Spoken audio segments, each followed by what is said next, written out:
Brasa, Museu del Barroc de Catalunya. Ja el passat 21 de novembre vam fer la conferència de naixement de la música instrumental de la Catalunya del Barroc.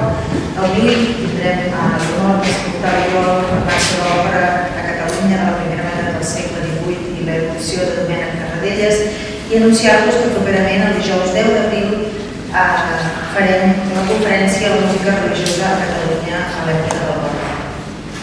Més endavant us anirem anunciant la resta de les conferències relacionades amb aquest àmbit musical en aquesta època barroca, que va ser una època molt interessant en tots els aspectes artístics.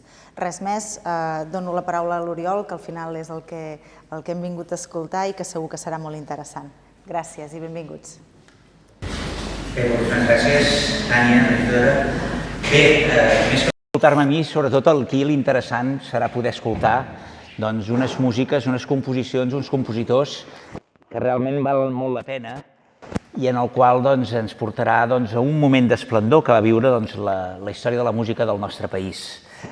Primer de tot dir que estic molt content de tornar a ser avui aquí per tornar a reanudar aquell cicle de conferències que van començar el passat 21 de novembre i amb el que pretenem, vàrem construir juntament amb el director, amb el Francesc Vilà, fer una composició de lloc sintètica, i per tant, si dic sintètica segurament serà mal feta, del que va deparar la música a la Catalunya del Barroc.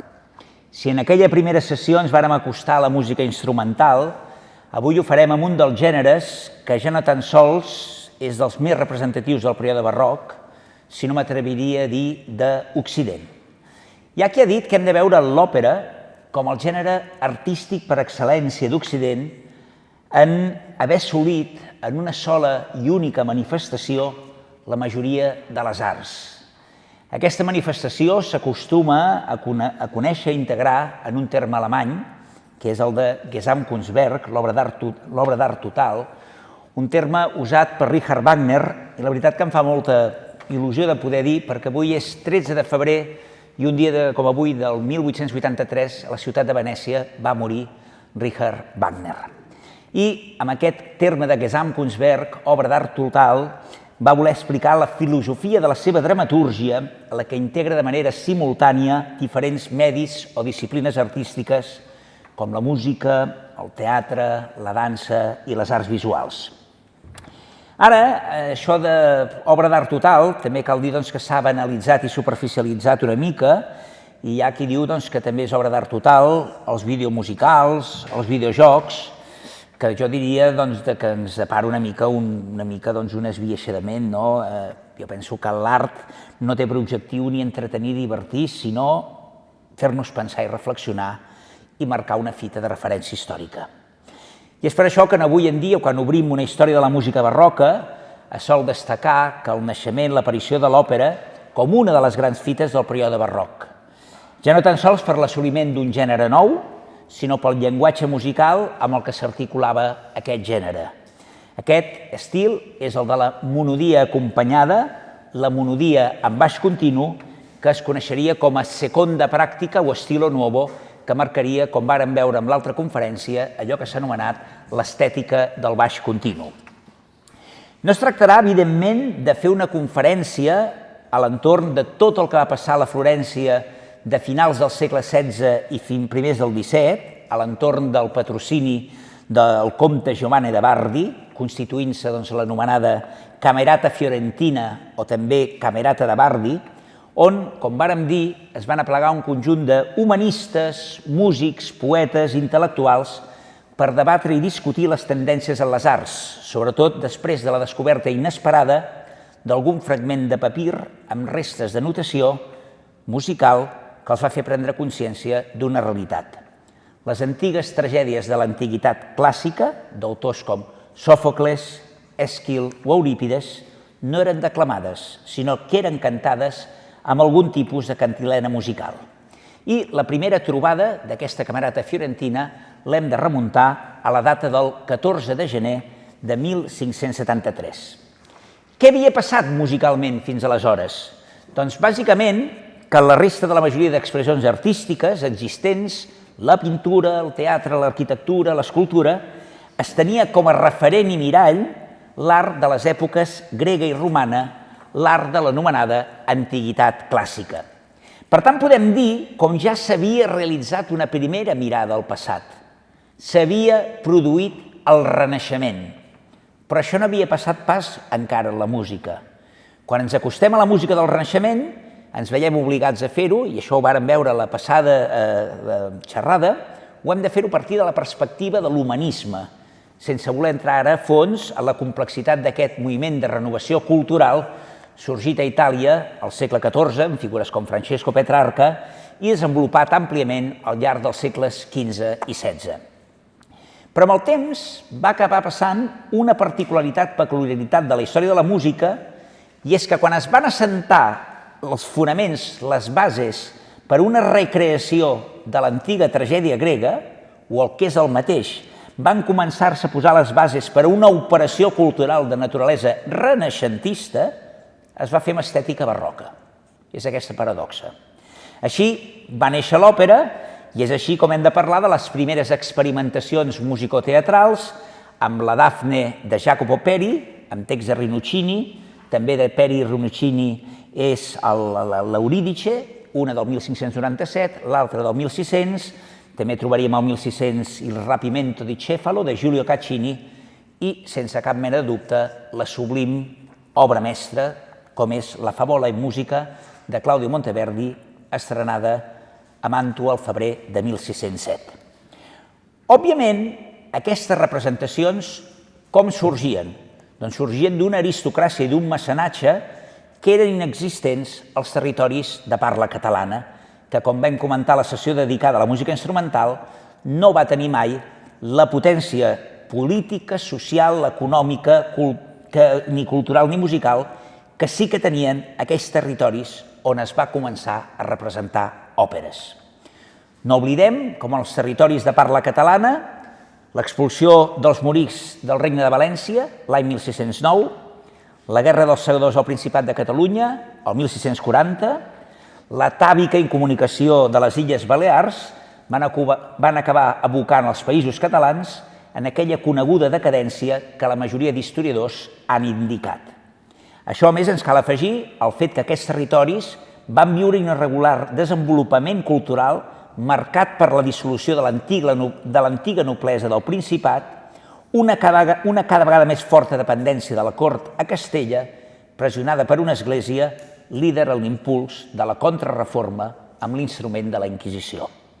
A més del trencament social i polític de l'antiga corona d'Aragó, que veuria la seva fi, com és prou conegut, l'any 1714, amb la caiguda de Barcelona dins de tota la Guerra de Successió Espanyola.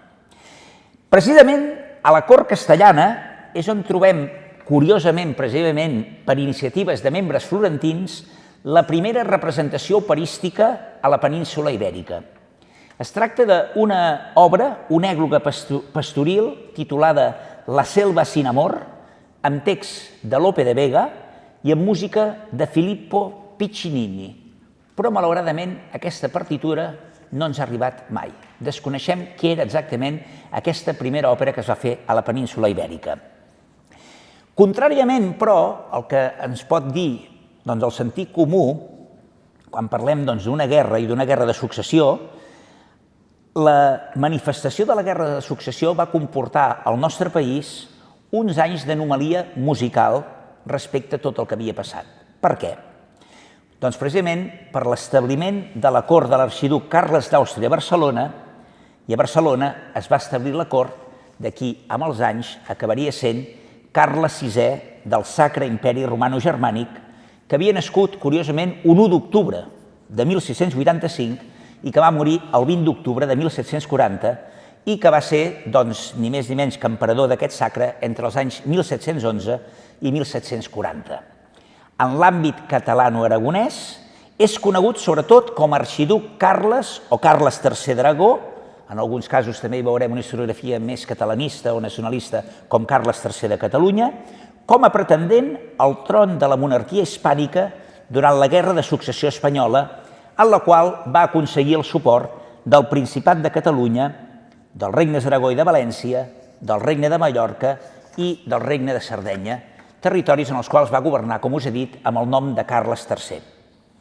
Durant la Guerra de Successió, el seu germà, l'emperador Josep I, mor prematurament, inesperadament, als 32 anys, sense descendència masculina, fent recaure amb l'arxiduc Carles la corona imperial, i així és com s'esdevé l'emperador Carles VI del Sacre Imperi Romano-Germànic. I què passa? Aquest fet provoca una sèrie de moviments d'interessos dels estats que participaven a la guerra que culminaren amb la coneguda Pau d'Utrecht de l'any 1713 i la retirada de les forces austriacistes de la corona d'Aragó juntament amb el mateix Carles. Va ser així, d'aquesta manera, com el 13 de juliol, a la catedral de Sant Paul, de Londres, un compositor anomenat Georg Friedrich Händel dirigia l'Utrecht Te Deum, el Te Deum d'Utrecht, per a celebrar el Tractat d'Utrecht i el final de la Guerra de Successió Espanyola, el 1713. Aquest tractat ens afectaria de ple i de forma molt directa a la història del nostre país. Aquest tractat ens porta a una sèrie de tractats de pau multilaterals signats entre la Corona de Castella, el Regne de França i els seus enemics bèl·lics a Utrecht, les Províncies Unides, actualment els Països Baixos, al març i de l'abril de 1713, que no donarien lloc al final d'aquesta Guerra de Successió. Amb aquest tractat, Felip d'Anjou, Felip V, era reconegut com a rei de la corona castellana i a canvi es formalitzà la pèrdua de les possessions europees d'aquesta corona que van restar en mans dels àustries i també de territoris com Gibraltar i Menorca, que restaren en mans angleses.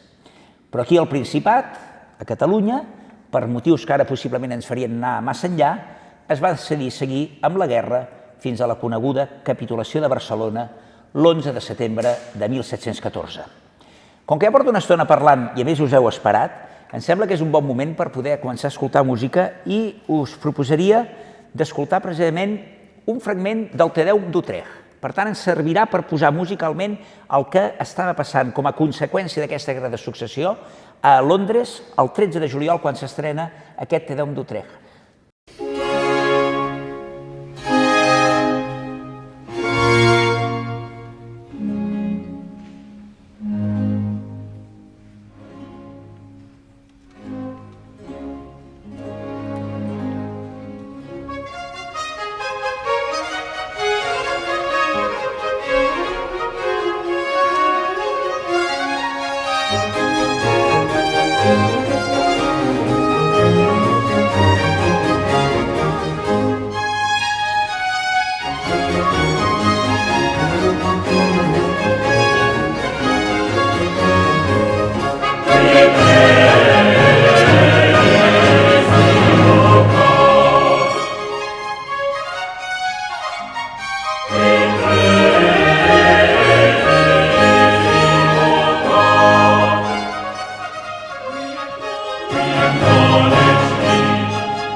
Entre els anys 1705 i 1711, com hem dit, s'estableix a la ciutat de Barcelona la cort reial de l'arxiduc Carles d'Àustria, en haver arribat a la flota de l'arxiduc el 22 d'agost de 1705.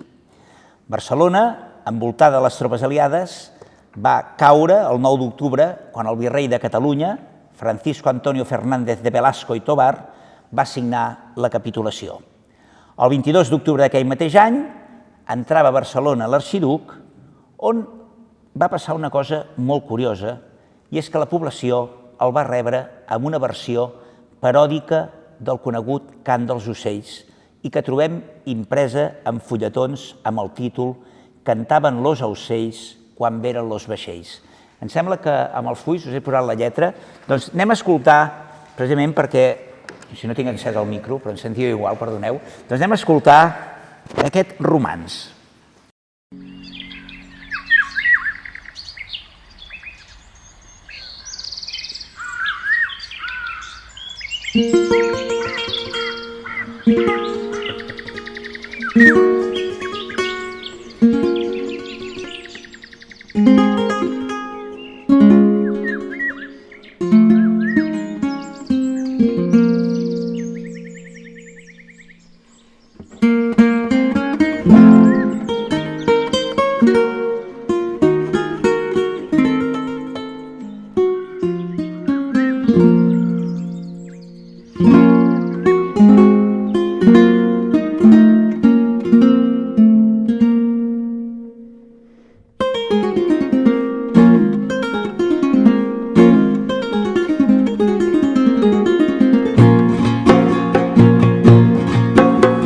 Cantaven los ocells quan veren los vaixells davant de Barcelona i lo alegre tort cantant deien al bord tu eres la ponzonya.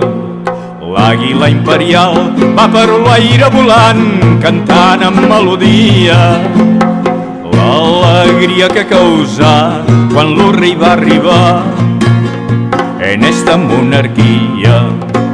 Cantava el rossinyol, avui deixo el dol, respon la cadernera.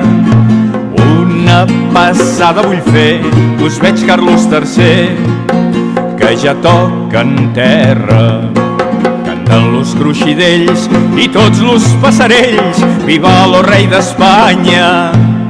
Carlos III és lo nom, és blanc com un colom, vingut d'Alemanya. I sap son olor, cantava de tot cor a Carlos les grandeses. Despús cantà lo Estornell, mirau que lindo i vell, sos ulls són dos estrelles. Quan baixi lo sol, cantà l'Oriol, los catalans que visquen. Ulls que són bons cristians, sempre preguen els sants, que els cracs d'Espanya isquen. Cantaven los ocells quan veren los vaixells davant de Barcelona i lo alegre tort cantant deien al bord tu eres la ponzonya.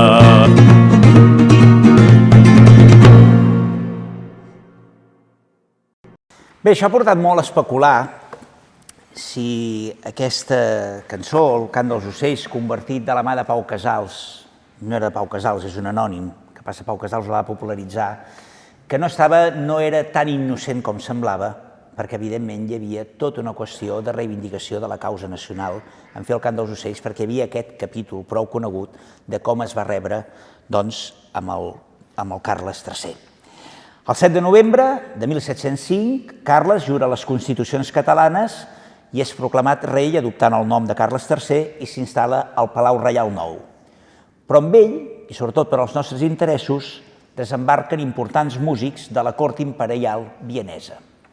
I entre les conseqüències importants s'hi troba que el 2 d'agost de 1708, a la Llotja de Mar de Barcelona, amb motiu del casament de Carles III amb la princesa Elisabeth Cristina de Brunswick-Wolfenbüttel, es va representar la que es considera la primera òpera que es fa a Catalunya, que és Il componimento da camera del più bel nome d'Antonio Caldara. Caldara, només us diré que era conegut a l'època, o ha sigut conegut per la historiografia com el Bach de Venècia, és a dir, un important compositor. No va ser aquest l'únic títol que es va representar, i n'hi van haver-hi varis a causa d'aquest establiment de la cort entre els anys 1705 i 1711, i aquestes òperes han despertat un interès molt gran en la musicologia catalana internacional, Però malgrat aquest interès, encara hi ha molts punts foscos per saber exactament quins van ser els títols concrets que van fer. Per què? Perquè aquesta estada, tots aquests músics se'n van anar també, juntament amb Carles III, cap a Viena, i molts d'aquells títols es van tornar a fer a Viena o es van revisar. Per tant, ens és molt difícil de dir quins veritablement es van fer a Barcelona, però sí que és veritat que, d'alguna manera, històricament, s'ha dit sempre que ara n'escoltarem una ària, doncs precisament va ser aquest Componimento da Musica Il più bel nome. L'estada de l'arxiduc Carles a Barcelona marca uns anys gloriosos de la presència de l'òpera a Catalunya i en la desfeta de l'any 1714 porta a un desert de representacions operístiques. Ens podem imaginar el que era per aquells músics que van quedar fascinats, els músics autòctons, músics com per exemple Francesc Valls, quan després d'haver experimentat aquells nous estils, aquelles noves innovacions, aquella nova música respecte a un retard que hi havia en aquest país, doncs quan aquests músics van enfilar l'exili.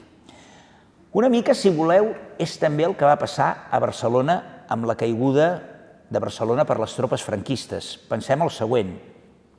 L'abril de 1936 s'estrenava, el 14 d'abril, a Barcelona, el concert per a violí a la memòria d'un àngel d'Alban Berg, un dels grans representants de la segona escola de Viena.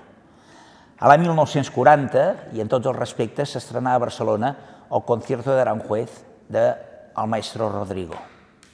És evident que hi ha hagut un pas de tota aquella tradició d'una avantguarda cap a un estil més castizo i més neoclàssic. Sin més, anem a escoltar una d'aquestes àries que possiblement van escoltar a Barcelona.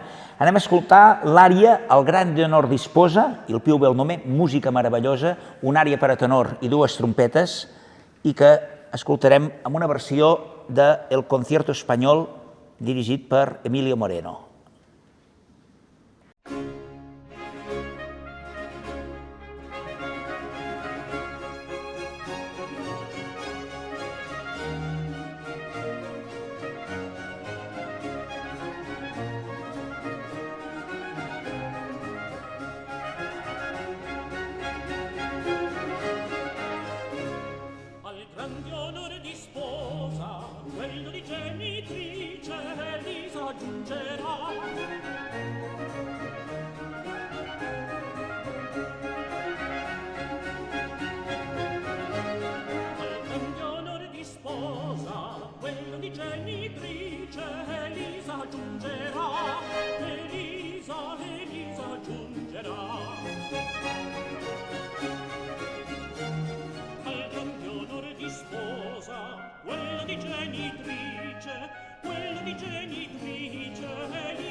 di genitrice Elisa giungerà, Elisa giungerà.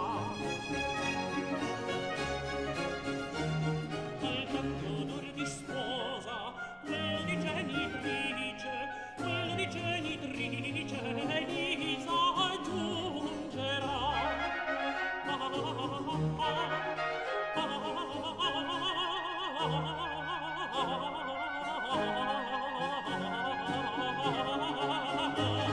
Al grande onore di sposa,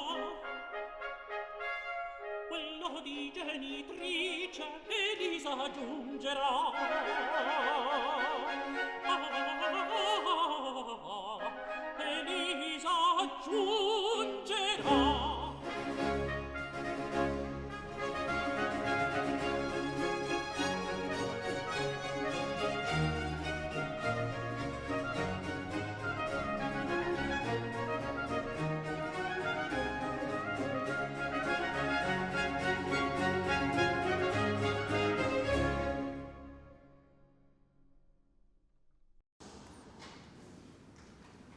Bé, no sé pas mal, no? Quina música que hi havia aquí a Barcelona i quina llàstima que la història ens portés, veurem unes conseqüències. I, com us deia, va ser un impacte importantíssim per als músics catalans d'aquell temps. I començant pel que després suposarem que va ser el primer mestre del compositor una mica protagonista d'avui, que és precisament Domènec Terradellas. Aquest primer mestre era Francesc Valls. No entrarem a fons en la qüestió d'aquest impacte, en especial amb els músics relacionats amb una acadèmia que es deia l'Acadèmia dels Desconfiats o Acadèmia Desconfiada, que era una acadèmia de lletres que va impulsar l'estudi ja en aquella època de la història, la llengua i la poesia catalanes.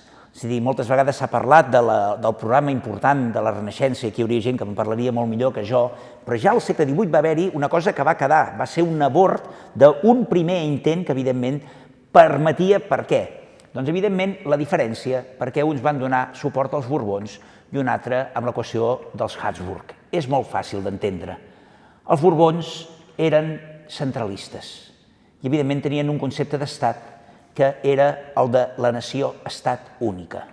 En canvi, el que era tot el tema austriacista, el tema austríac, hi havia una sensibilitat cap a les realitats culturals i lingüístiques. Així, per exemple, el rei, que era el rei de Bohèmia, quan anava a signar a la catedral de Sant Vito a Praga els furs, ho feia en txec. Per tant, hi havia un respecte de les particularitats. Era, per així dir-ho, un regne asimètric respecte a la simetria. Em sembla que ens entenem, no? Doncs clar, evidentment això és el que va potenciar i us podeu imaginar que amb el decret de nova planta i la caiguda això queda totalment esquinçat. Aquesta acadèmia desconfiada la trobarem a l'entorn de l'any 1700, és a dir, que ja hi havia els primers moviments, amb diversos erudits, el principal del qual és Pau Ignasi Dalmases, que fou escollit l'arxiver perpetu. Per tant, el Palau Dalmases de Barcelona és on hi havia la seu d'aquesta Acadèmia dels Desconfiats. Una mica imitant el model de les acadèmies italianes, pensem abans que us he parlat de la Camerata Fiorentina, que va possibilitar allò que hem acabat coneixent com a òpera, se'ns mostra com la música al segle XVIII a Catalunya va ser molt més allò que sempre s'havia dit i havia dit la musicologia, que era la música per l'Església. Poc es va prestar atenció o no va interessar de veure el paper que havia jugat la música en ambients civils com a les acadèmies literàries i erudites del nostre barroc. La fortuna que hem tingut d'haver-se conservat gran part de les partitures de l'Acadèmia Desconfiada de Barcelona i que utilitzava les seves sessions, desenvolupades en aquests primers anys del segle XVIII, ens ha possibilitat adonar-nos com a les sessions de pròleg i epíleg que marcaven els discursos dels acadèmics eren delimitades amb música. Fixem-nos-hi al segle XVIII, els discursos anaven acompanyats amb música. Ara no sé quina és la música que acompanyen els discursos. De vegades potser és millor ni escoltar el discurs. Música que, evidentment, no es va poder acabar d'integrar amb l'estil italianitzant dels músics de la cort. Per què? Perquè la majoria dels mestres de capella de la capella de la cort de Viena procedien d'Itàlia. Ens ho demostren noms com Giovanni Valentini, Antonio Bertali, Giovanni Felice Sánchez, Antonio Draghi, Marco Antonio Ziani, l'Antonio Caldara, i només se'n troben a la història dos de pròpiament austríacs, que són Johann Schmelzer i el conegut Johann Joseph Fuchs. Això significa que tots aquests músics van acabar influint i molt en una de les figures més reeixides que queden a Barcelona, que és Francesc Valls, que ja com farem amb aquesta sessió que ens anunciava la Tània del dia 10 d'abril, doncs hi ha hagut algú que ha dit que és el nostre Bach català.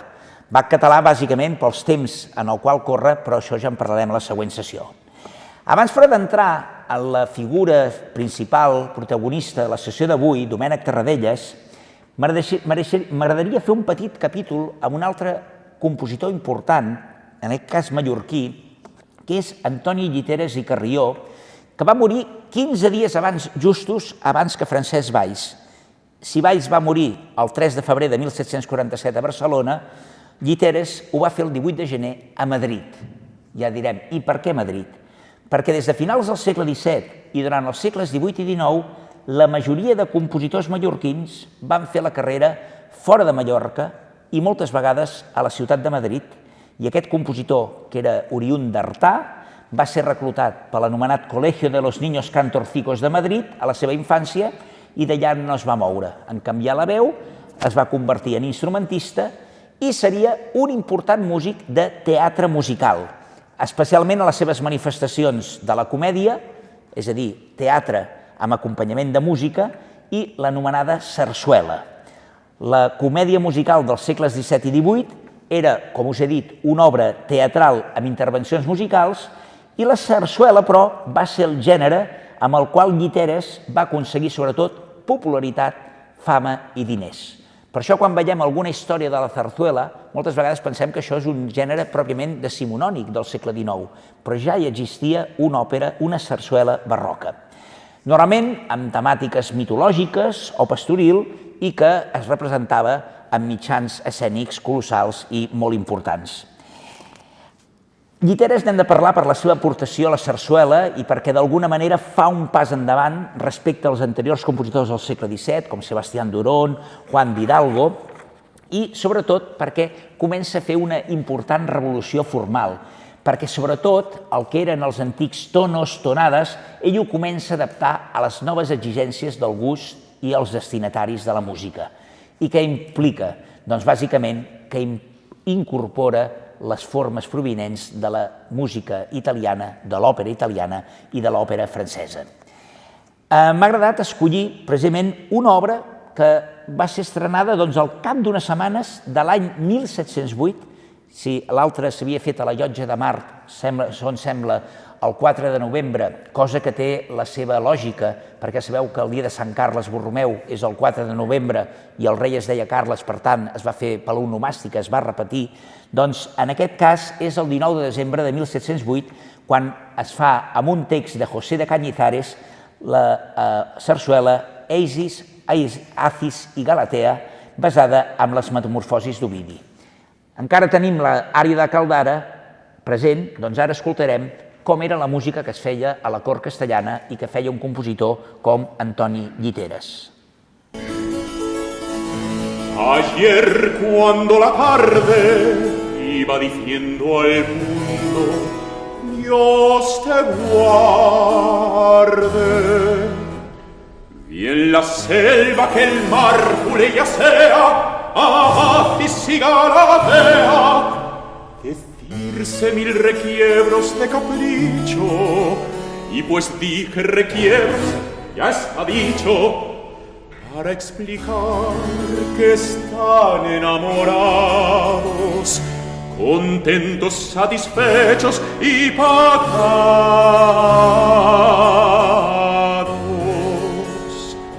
Hasta aquí el chisme fue, Doris discreta. Ahora encargo el secreto en la arieta.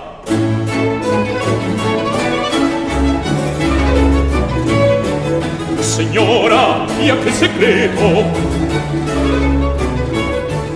Señora, y aquel secreto queda entre nosotros dos.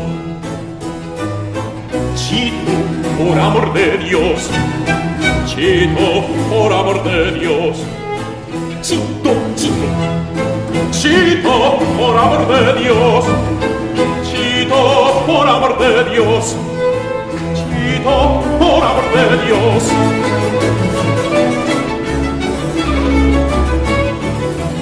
Que si se sabe en efecto y me pillan el coleto del catarro del aprieto, ya me empieza a dar la tos. Ya me empieza a dar la tos. Señora, ya que secreto. Señora, ya que secreto queda entre nosotros dos. Chito, Chito, por amor de Dios. Chito, por amor de Dios. Chito, Chito, Chito, por amor de Dios. Chito, por amor de Dios. Chito, por amor de Dios.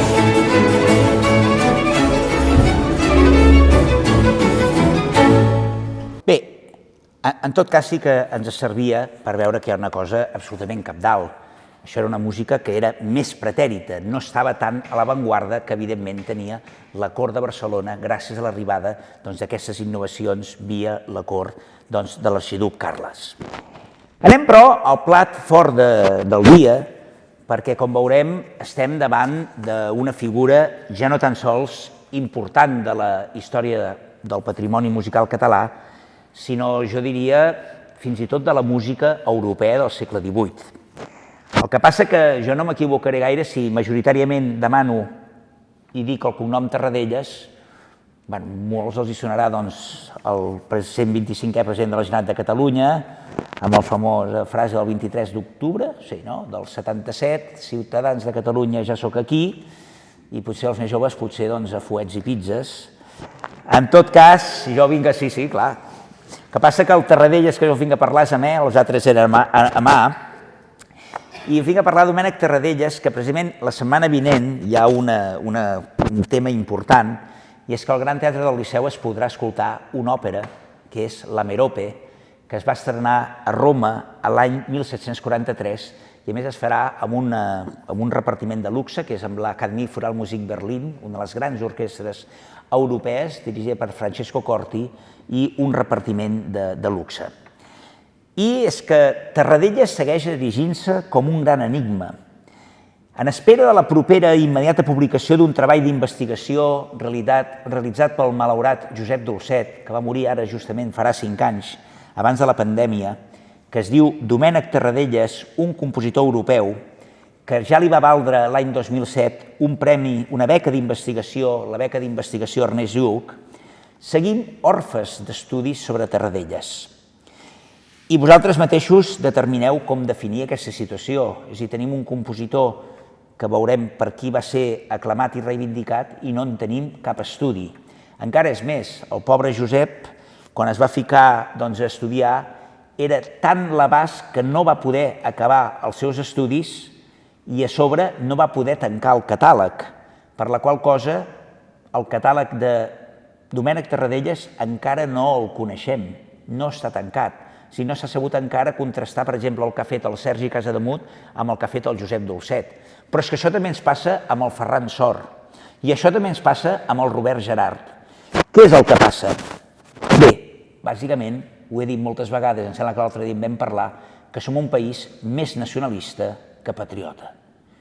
Nosaltres som un país que sí, reivindiquem molt, la senyera, etc., però el nostre patrimoni no ens ho acabem de creure.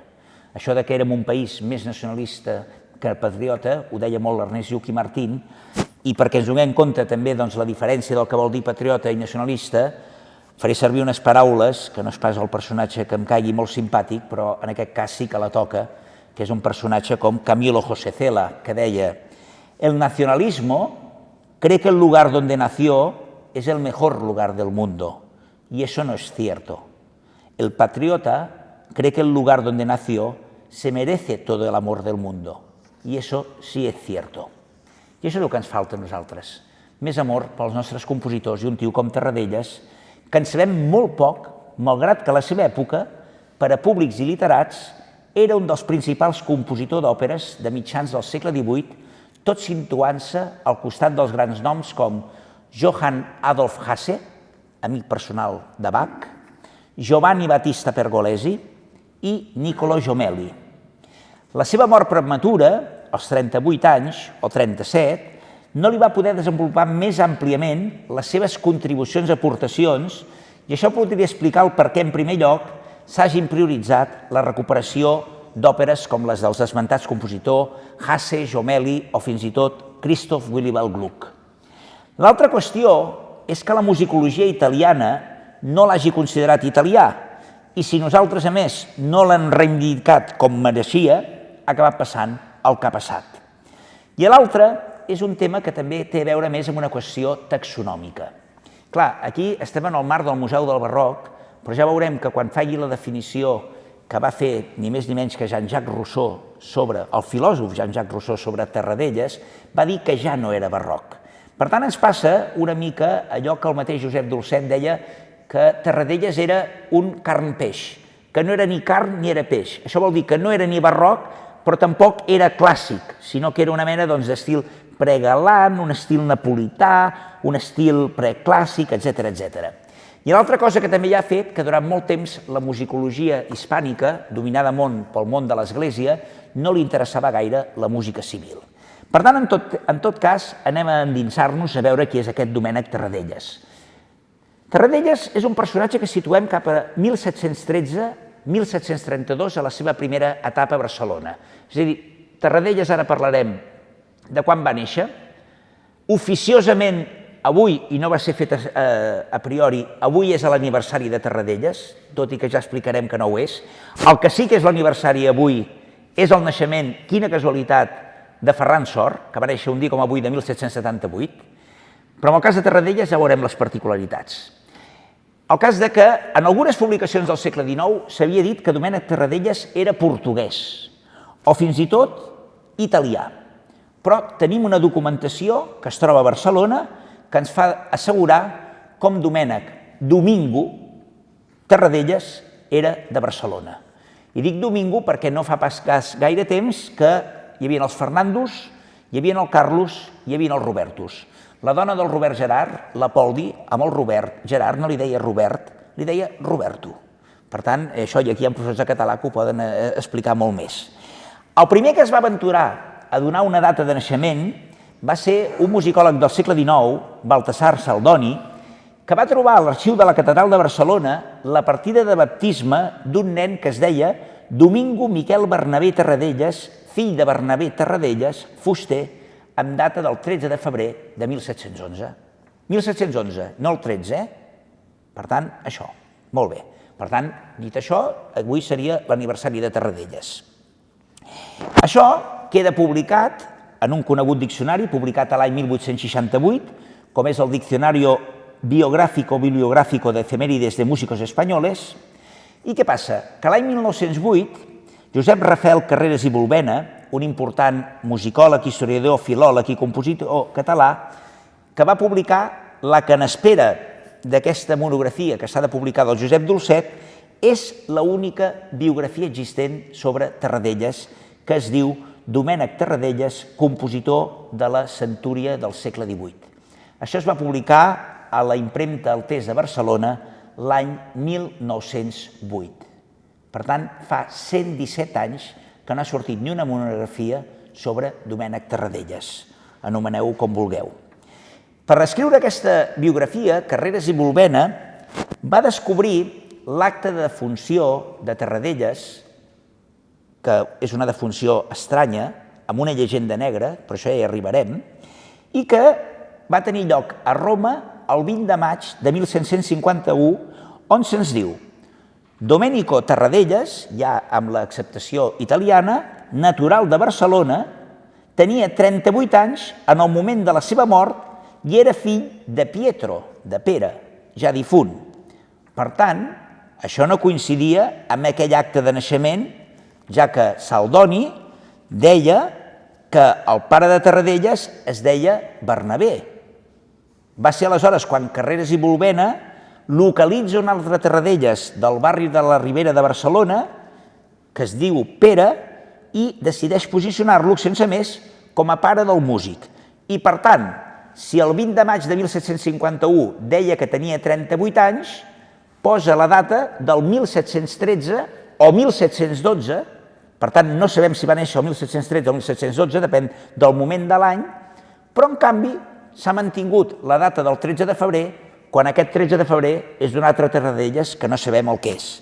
El que sí que sabem és que el pare del compositor, Pere Tarradellas, un jove jornaler, fill de Ripoll, no vull dir res més, on nasqué el 26 de febrer de 1693 i ha portat a corregir la data del 1711, però no la data del 13 de febrer. Però, en tot cas, el pare del Tarradellas era de Ripoll i potser haurem de fer-ho saber.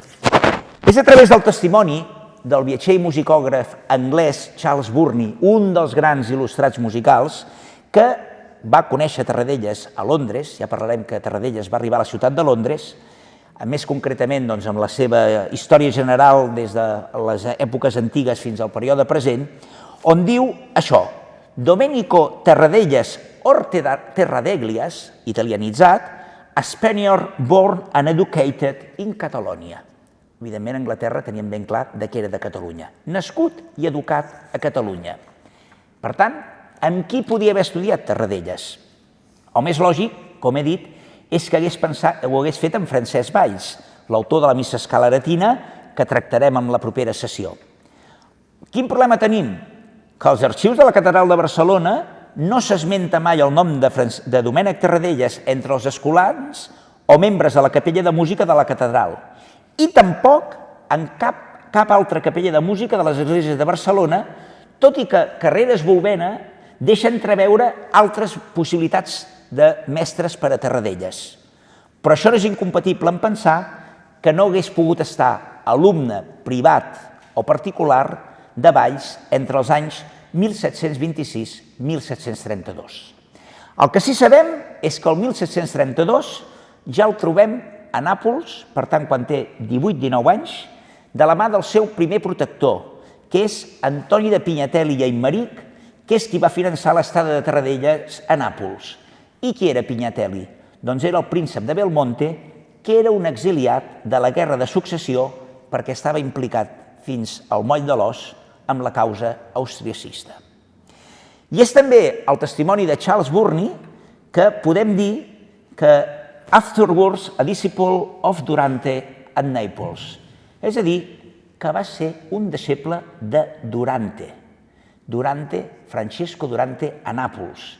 I a Nàpols va haver-hi la particularitat que era una important ciutat que havia desenvolupat un tipus d'institució d'aprenentatge musical que eren els conservatoris, que avui en dia tenim molt associats sobretot al segle XIX, però tenen el seu origen sobretot a la ciutat de Nàpols.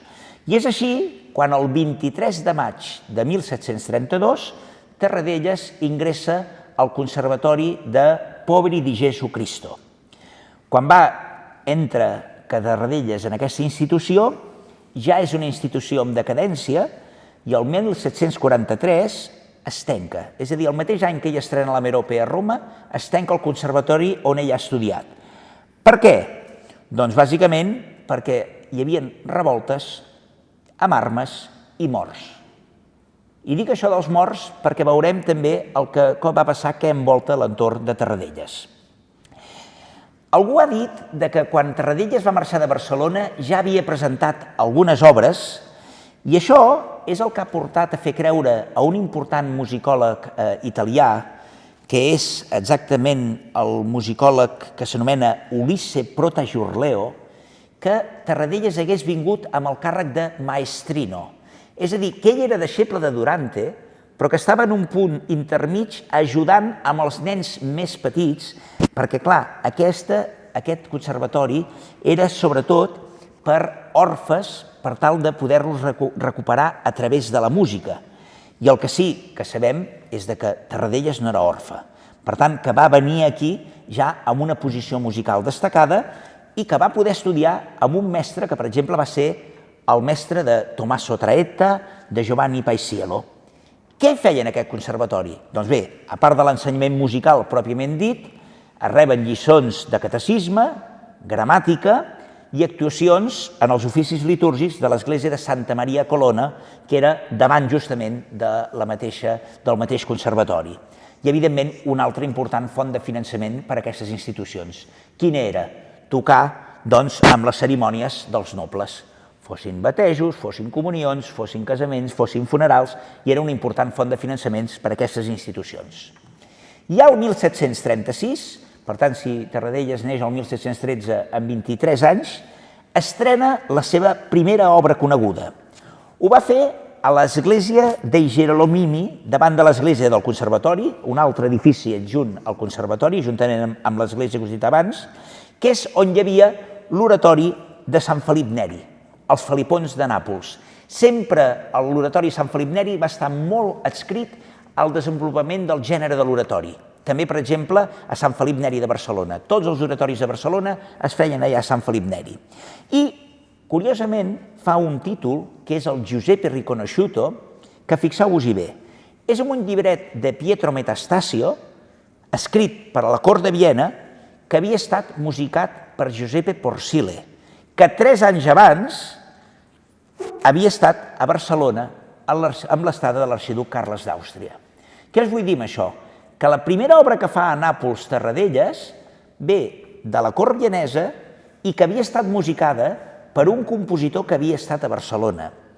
Tot això no deixa de pensar que tot plegat té unes ressonàncies austriacistes molt i molt clares.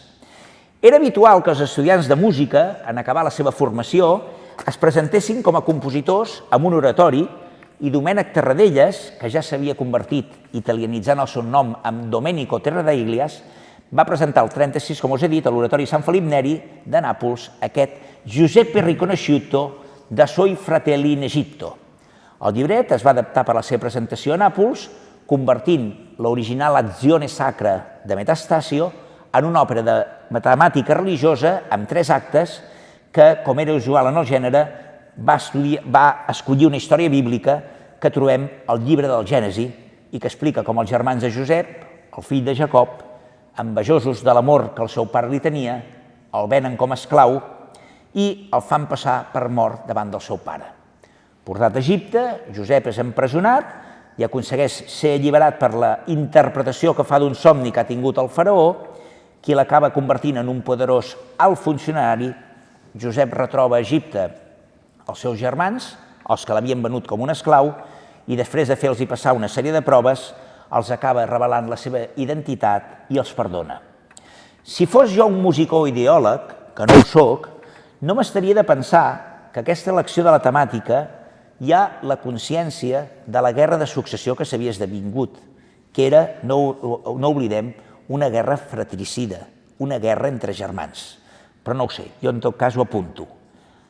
El que sí que és curiós d'aquest oratori és que l'estil i la factura mostrats no són els propis d'un treball de final de formació. És més, algunes d'aquestes àrees d'aquesta primera obra les trobarem reelaborades precisament amb aquesta òpera de la Merope. Per tant, és evident que el mateix Tarradellas ja va considerar que la seva primera obra estrenada de Nàpols ja era una obra que tenia la maduresa. Va ser interpretada, evidentment estem a Nàpols en el context de dins d'una església, pels famosos castratis, en aquest cas van ser uns castratos, de nom Giovanni Luciano, Giovanni Battista Carasale, Pasquale Torrente, el contralt Antonio Santacroce i els tenors Domenico De Pace i Giovanni Caro. Fins a l'any 1995, precisament gràcies a una edició de Josep Dolcet, aquesta obra no es va tornar a interpretar a la coneguda Setmana de Música Religiosa de Cuenca i aquell any 1995 també en el Festival de Cadaqués. L'any 2023 es va fer a l'estiu el Festival de Torroella de Montgrí i aquesta passada tardor, el 2004, es va fer al Palau de la Música en vespres d'Arnadí. Sabem que 3 anys després, Tarradellas a Nàpols encara faria un altre oratori, per exactament aquest pel monestir de Santa Clara de Nàpols, que era un oratori que es deia Hermenegildo Mártire, que no n'hem conservat la música. En tot cas, jo porto escoltant molta música i ja que us he dit això, que era una música d'una gran factura i d'una gran bellesa, jo no dic res més, escolteu això. És la primera obra que fa Tarradellas com a treball de final de formació i traieu-ne vosaltres les conclusions. El títol de l'ària que escoltarem es diu «¿Por qué estridarnos su arco?» i el text diu això. Sembla que ja grinyolen en tensar l'arc les sagetes i que el gran déu de la venjança a punt estigui d'armar-se per disparar. Quina mina amagada tan atroç farà esclatar la ira divina quan es disposi a venjar-se. La poso i busco exactament el tros. A veure...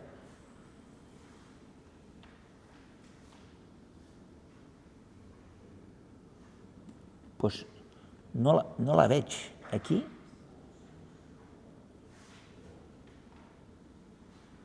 Doncs tirarem endavant i escoltarem una altra peça. Tirem endavant. Estàvem, doncs, per tant, la seva estada a Nàpols i sabem que Tarradellas, gràcies a les investigacions d'aquest important musicòleg, el gran autor, precisament, de les investigacions de l'òpera napolitana, diu que Tarradellas està a Nàpols fins a l'any 1738. No disposem de moltes dates fins que sabem que l'any 1739 estrena al Teatro delle Dame de Roma, l'antic Teatro Aliberti, el drama per música en 3 actes, Astarto, amb llibret d'Apostolo Zeno.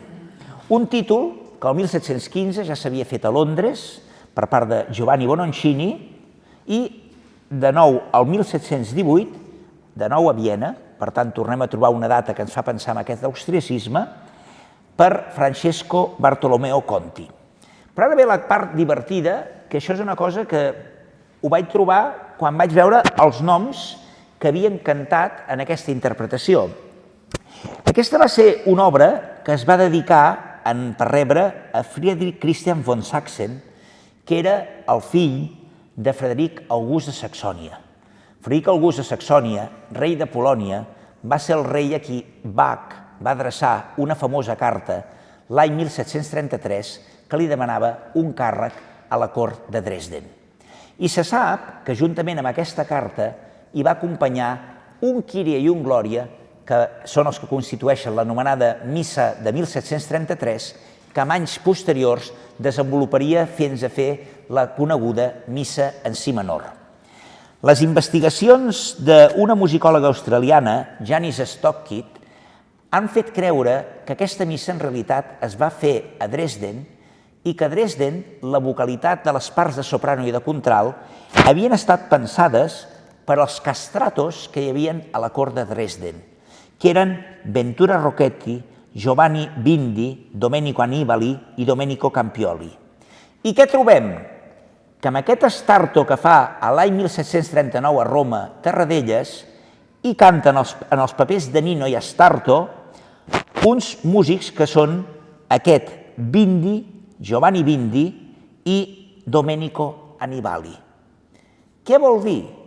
Que Tarradellas va disposar de cantants que anys abans havien cantat de música de Johann Sebastian Bach. Això és una cosa impressionant, perquè, clar, qui et toca la música, clar que té una importància.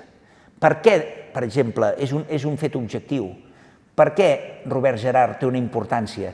Home, perquè jo no conec ni cap músic català ni cap músic espanyol que la Filharmònica de Nova York li encarregués per boca i per incidència d'un tal Leonard Bernstein, que li va encarregar precisament la seva 4a sinfonia a Nova York.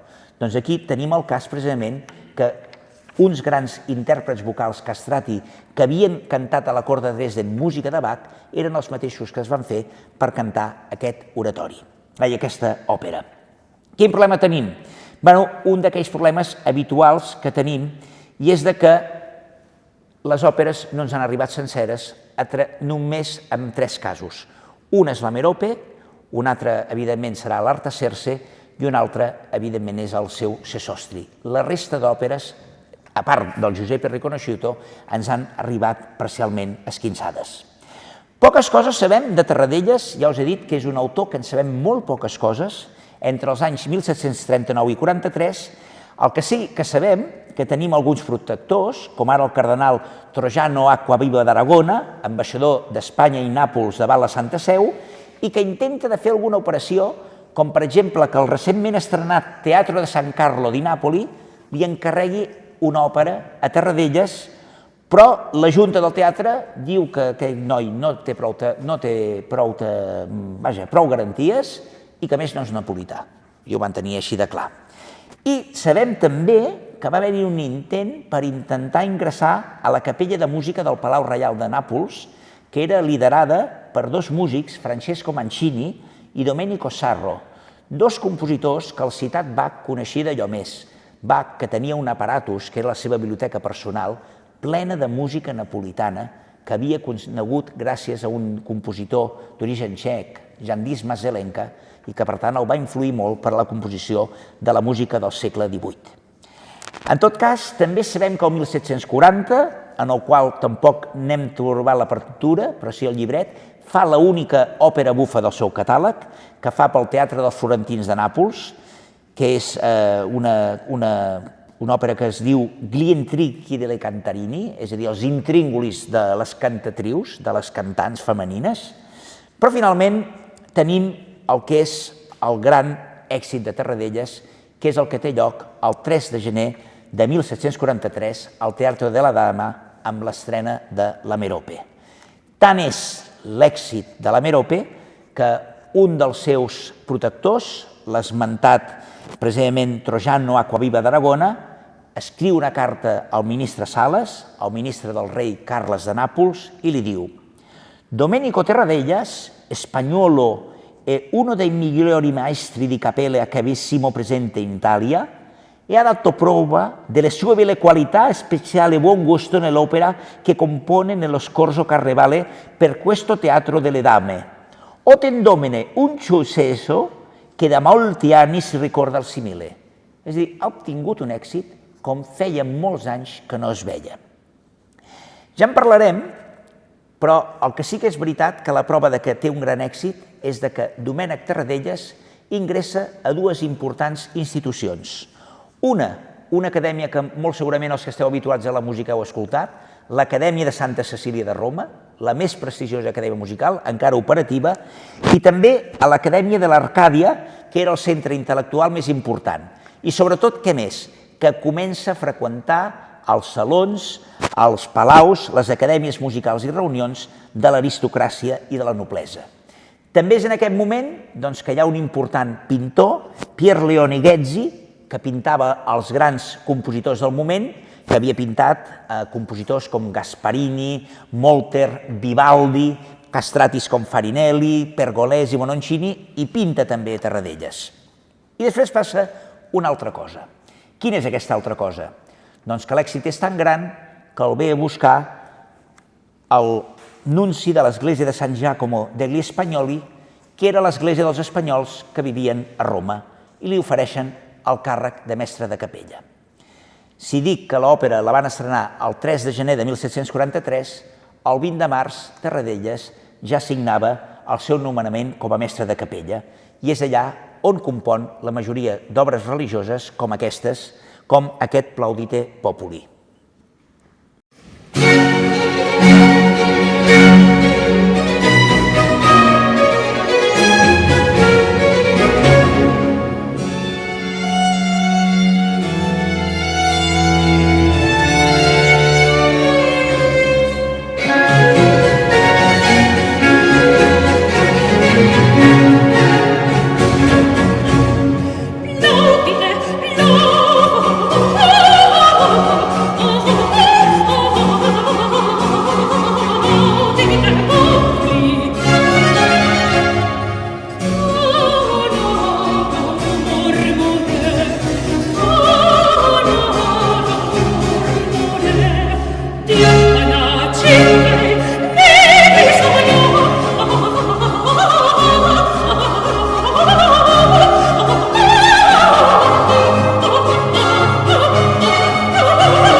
Bé, no sé si era el destí o l'atzar, però en tot cas aquest enregistrament que hem escoltat era enregistrat a la Cova de Manresa dins del Festival d'Espurnes Barroques.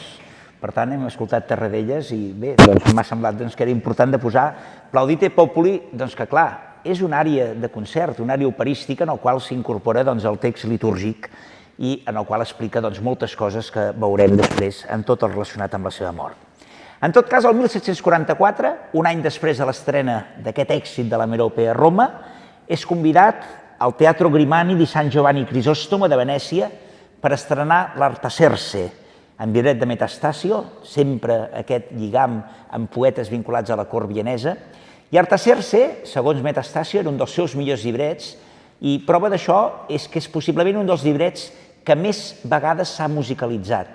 Més de 100 òperes van basar-se en l'Artaserse, i el més important és que per allà a Venècia hi corria Jean-Jacques Rousseau, el filòsof suís de la Il·lustració, músic ell també, compositor, per exemple, del títol de l'Edevent du Village, i allà ell assisteix a l'estrena de l'Artaserse i queda totalment encisat. Fins al punt que quan el projecte d'Alembert de l'Enciclopédie, les veus que tenen a veure amb música, tot i que no estan signades, estan fetes per Rousseau. I ara us llegiré el que diu sobre la veu compositor. I diu això: el que entenc per geni no és aquest gust estrany i capritxós que sembra el barroc i el difícil per tot arreu i que només sap embellir o variar l'harmonia a força de soroll o dissonàncies. És a dir, és un rebuig absolut a tota l'estètica, per entendre'ns, de Jean-Philippe Rameau. És aquest foc interior el que inspira constantment cants nous i sempre agradables, expressions vives i naturals que van al cor. Una harmonia pura, commovedora, majestuosa. És aquest guia diví que va conduir a Corelli, Vinci, Hasse, Gluck i un compositor que jo desconec, Rinaldo di Capua, al Santuari de l'Harmonia. Diu: Leo, Pergolesi i Tarradellas en el camp de l'expressió i del cant vell. Doncs assaborim aquestes paraules i escoltem l'ària All'orcheirato in freme, pertanyent a l'Artaserse, que veureu que ja la cosa va cap a uns altres camps expressius.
Això és música del català Domènec Terradellas.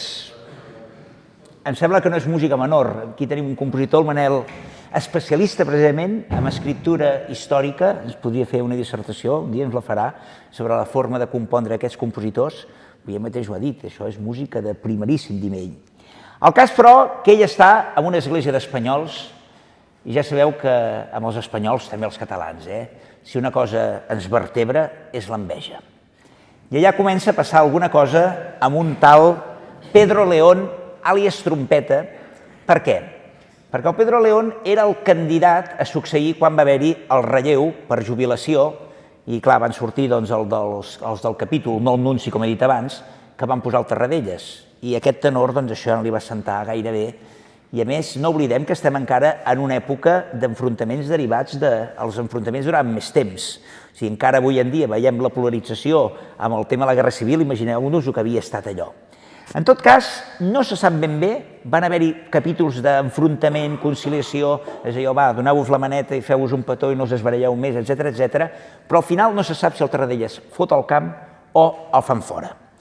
Se'n va a Florència, estrena una nova obra, el Carnaval de 1746, que és la Semiramide Riconosciuta, i de Firenze, no sabem el per què, se'n va cap a Londres, on arriba a la tardor de 1746. Per què Londres? No ho sabem. Sí que sabem, però, que hi va acompanyat d'un castrato, Giovanni Triulzi, i de la soprano alemana Marianne Pirker.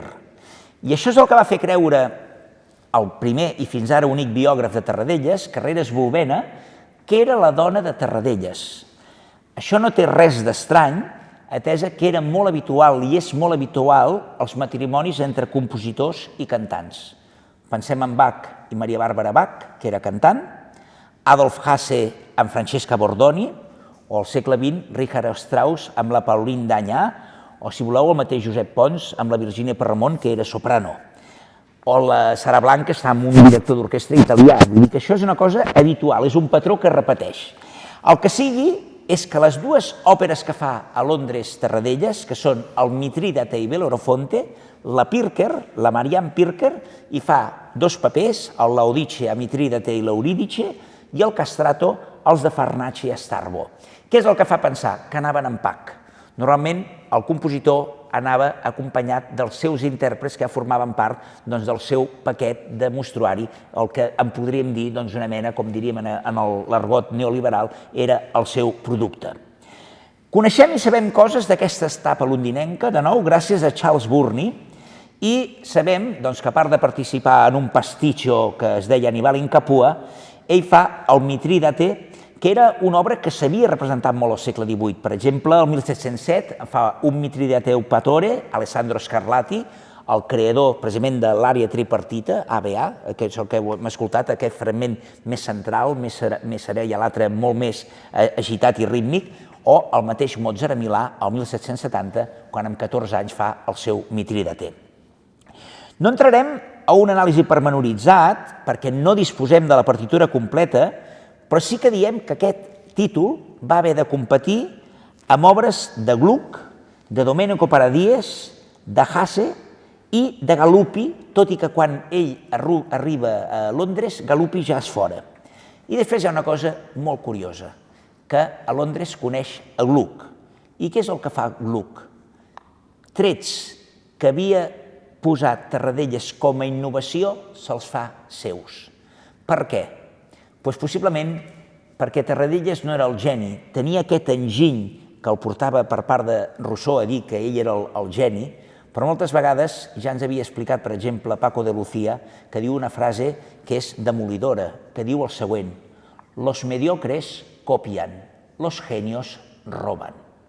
I Gluck va robar de Terradellas tot un seguit de qüestions. Per què? Doncs precisament perquè el Bellerofonte, que és aquesta obra que es va estrenar el 24 de març de 1747, era un espectacle on hi havia danses instrumentals, hi havia cors, hi havia recitatius acompanyats, que forma part molt d'aquests elements del que s'ha anomenat de la reforma operística de Gluck, que fins i tot trobarem amb un títol com és el de 1781 del famós Idomeneo Re di Creta de Wolfgang Amadeus Mozart. Prova de que allò va ser un esdeveniment és que la primera representació va acabar amb un castell de focs a Londres. Acabar amb un castell de focs no estem parlant d'un compositor menor, estem parlant d'alguna cosa més. El cas, però, que decideix tornar a Roma, té uns anys errants, que volta, sabem, per Bèlgica, perquè tenim en diferents fonts i arxius trobem música de Tarradellas, passa per París, on de la mà de Rousseau coneixerà a Diderot, d'Alembert. Per exemple, hi ha una novel·la de Diderot, que és el nebot de Ramó, que també cita a Tarradellas, i torna a Itàlia, tot i que abans està un moment, doncs, a Turí, farà el Nuovo Teatro Reggio, fa una Didone Abbandonata, que tampoc coneixem del tot, i finalment arribem que fa el Sesostri, i a partir d'aquí comencen tot un seguit de coses, i és la següent. Doncs que el 20 de maig sabem que ha mort, per tant estem a 1751, però es comença a generar una llegenda negra. Aquesta llegenda negra la trobem passats molts anys, exactament 49, i s'escriu ni més ni menys que d'una important revista alemana, que és l'Allgemeine Musikalische Zeitung, que dirigia el musicògraf Johann Friedrich Rochlitz. Rochlitz era, per exemple, amic de Goethe, amic de Schiller, d'Etta Hoffmann, dels compositors Luigi Spohr i Carl Maria von Weber, que precisament li va dedicar la seva quarta sonata per a piano, i que quan va anar a Viena va conèixer a Beethoven i Schubert. El sorprenent contiu tan connectat amb els cercles musicals de més èlit com és que va publicar aquesta notícia el 12 de maig de 1800, tot i que es diu que si no la va redactar ell, sinó que la va redactar Johann Friedrich Reichardt, però diu el següent, que passen coses, i és que hi ha un triomf, que és que Tarradellas triomfa amb la seva òpera Sesostri, que té una temàtica egípcia, i en paral·lel hi havia un altre compositor, que era Niccolo Jommelli, que feia el Secere in Egitto i que no va triomfar. I la llegenda negra diu que va fer pagar uns sicaris perquè el matessin. I en aquesta notícia, que us dic que està en aquesta revista musical alemana, diu el següent. Els seguidors de Tarradellas, borratxos d'alegria, no es van anticipar a les terribles conseqüències que havien preparat amb el seu entusiasme. Li van encunyar una medalla i aquí el van presentar en un carro triomfal i Jommelli l'arrossegava pels carrers de Roma com un esclau. És a dir, anava dalt d'un cavall i l'arrossegava Jommelli. A la solapa hi havia les paraules individuals. Jo sono capace, només paraules que apareixien en un dels darrers recitatius de Jommelli. L'endemà al matí, després de repartir-se la moneda d'escuma, es van trobar el cos del vencedor Tarradellas saquejat al Tíber amb ferides per arma blanca. Els bandits l'havien assassinat. Clar, això per un costat. Al mateix any, i no crec que hi hagués connexió, hi havia un important compositor que també es va interessar per tota la musicografia, que era Josep Teixidor, que era lleidatà, que en els seus apuntes curiosos sobre l'arte musical, al mateix any 1800, i no crec que Teixidor tingués contacte ni amb Reichardt ni tampoc amb Rochlitz, que diu això: «Es verdad que a la empresa le costó nada menos que la vida, la cual es fama que perdió a la violencia de un veneno que bebió en un vaso de sorbete que le prepararon sus émulos, o por mejor decirlo, sus mortales enemigos, los maestros de capilla napolitanos y cantores en general de Italia, en las fiestas de un monjío, para las cuales había escrito unos famosos salmes de vísperas y una excelente misa». És a dir, aquí no era Jommelli, aquí eren els mestres de capella que, clar, davant d'aquest estil napolità que se n'allunyava de l'estilo antico, va poder provocar algun tipus d'enveja. En tot cas, jo em quedo amb un que anuncia que detecta ni més ni menys que Felip Pedrell, que el mateix any que Carreras i Volvena fa aquesta monografia, publicava uns articles a la revista musical catalana que es deia Músics vells de la Terra, i en el número de juny d'agost de 1908 cita un vers de l'època que diu el següent: la tromba t'hi portó a la tomba. Això vol dir la trompeta et va portar a la tomba. I quina és aquesta trompeta? Doncs ni més ni menys que aquell músic que s'anomenava de cognom León, que havien tingut aquelles picabaralles a San Giacomo degli Spagnoli. Què vol dir tot això? En tot cas, que al igual que a la mort de Mozart es va ser incapaç col·lectivament d'assumir, d'integrar que havia mort possiblement el compositor més gran de l'època, també en Tarradellas va passar alguna cosa. Hi havia la sensació d'haver perdut alguna cosa d'excepcional. I quan això passa, col·lectivament s'activen els mecanismes de la paranoia, els mecanismes de voler donar explicacions a allò que no en té. Ara bé, també hi ha una cosa que és veritat. Normalment, els que són brillants no els fa falta d'haver de fer venjances amb sicaris. Jommelli no crec que li fes falta, perquè a fi de comptes va estar molts anys a la cort de Ludwigsburg, va estar per Stuttgart, va estar-hi 16 anys i va tenir una carrera triomfal fins al punt que era considerat el més important músic de l'època. Fins i tot Mozart li manlleva estructures melòdiques i les incorpora a les seves òperes. Ara, que un mediocre com Pedro León, que va quedar fumut perquè no havia aconseguit aquell càrrec d'església, i hagués fet pagar, i a més en aquell entorn d'aquella Itàlia d'aquell moment, i tots sabem que si alguna cosa caracteritza el caràcter hispànic, i ja us dic que era aragonès, és precisament la mala bava, no m'estranyaria gens que tingui a veure més amb León que no pas amb Jommelli. D'aquí aquest vers, la tromba t'hi portó a la tomba. En tot cas, el que sí que us puc dir, que actualment les restes de Tarradellas descansen a una de les esglésies més antigues de Roma, a San Lorenzo in Lucina, on hi ha enterrat, a part d'ell mateix, el pintor Nicolás Poussin i els músics, compositors Luca Marenzio, el gran madrigalista, Bernardo Pasquini i Joseph Mysliveček, il divino boemo, i que era molt amic del mateix Mozart. Tots ells grandíssims músics. A Itàlia no cal dir que Marenzio el tenen respectat. A França, Nicolás Poussin també. A Txèquia, Mysliveček és un dels grans músics nacionals. Nosaltres encara ens falta fer això. Per no acabar tan depressius i sortir una mica més alegres i per encoratjar-vos a anar dijous, i no tinc comissió, també us ho dic, però en tot cas val molt la pena d'anar-hi, posaré una ària de la Merope, aquesta obra que el va catapultar, i donarem això per acabat per deixar alguna pregunta. Ària Dona d'amica sorte, en interpretació de Maria Grazia Schiavo, amb el grup Dolce Tempesta que dirigeix Stefano De Micheli.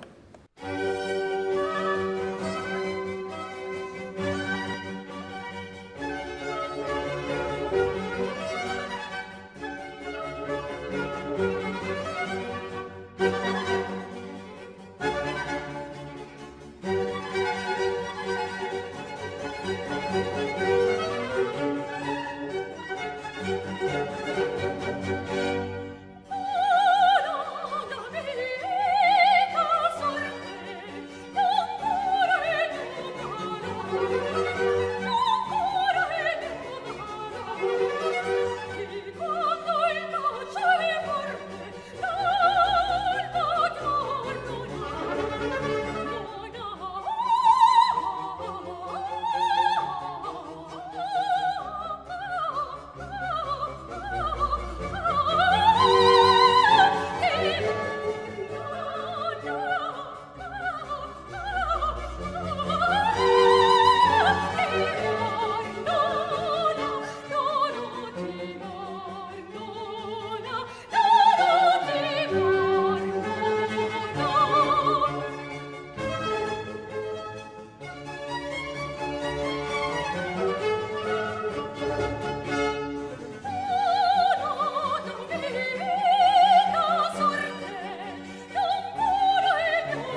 Domènec Tarradellas.